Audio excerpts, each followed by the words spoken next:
Okay, so this is going to be an example of how to use GDB and gdbserver to debug an embedded application.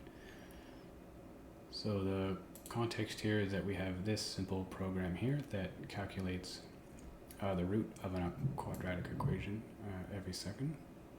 And normally you could set a breakpoint, and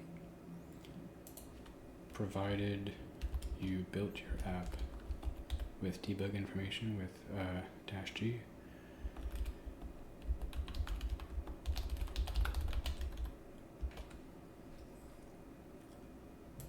in this case, because we pointed it to that program, we could then launch it,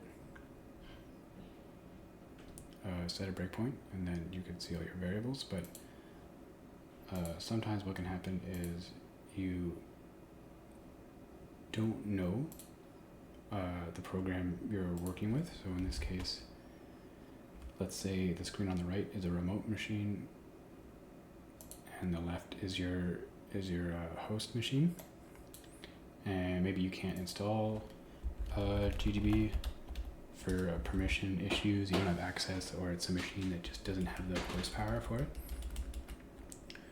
So in this case, we can actually launch it with gdbserver, or let's say the program was already running. Sorry, so after you install gdbserver, you can attach it to your process or launch it. In this case, we'll attach. So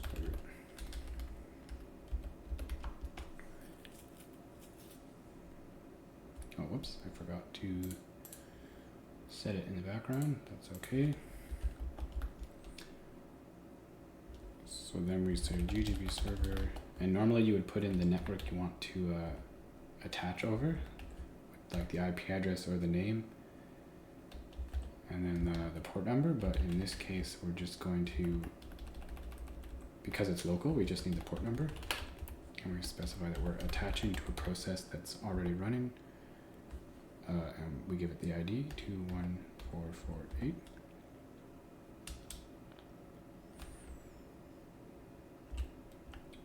Oh, whoops. And normally you could debug an application locally with just GDB itself, but in this case, we're going to target a remote. So we say target remote 235. You can see a connection was made. And if you look through the help docs, you can start to see all the different commands that are, it'll usually have a mirror with the same commands you're used to in your IDE. So in this case, for example, we can say info sources, and it gives us a giant list.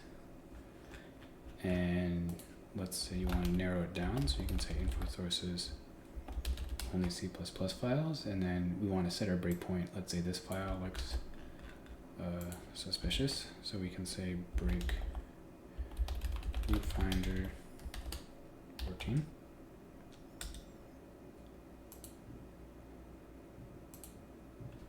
Say run. Oh, sorry, continue. And you can see, so now the breakpoint has been hit. I also wanted to show that you can go list finder.cpp. Oh, list.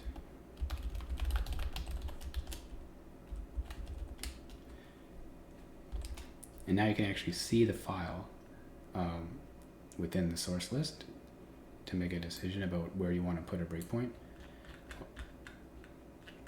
And then you can, I think it's list locals or info locals, and you can start exploring the variables just as you would in the IDE, but you don't need to worry about the setup or file paths or managing source files and all that. So yeah, I just wanted to share that in this video. Thanks for watching.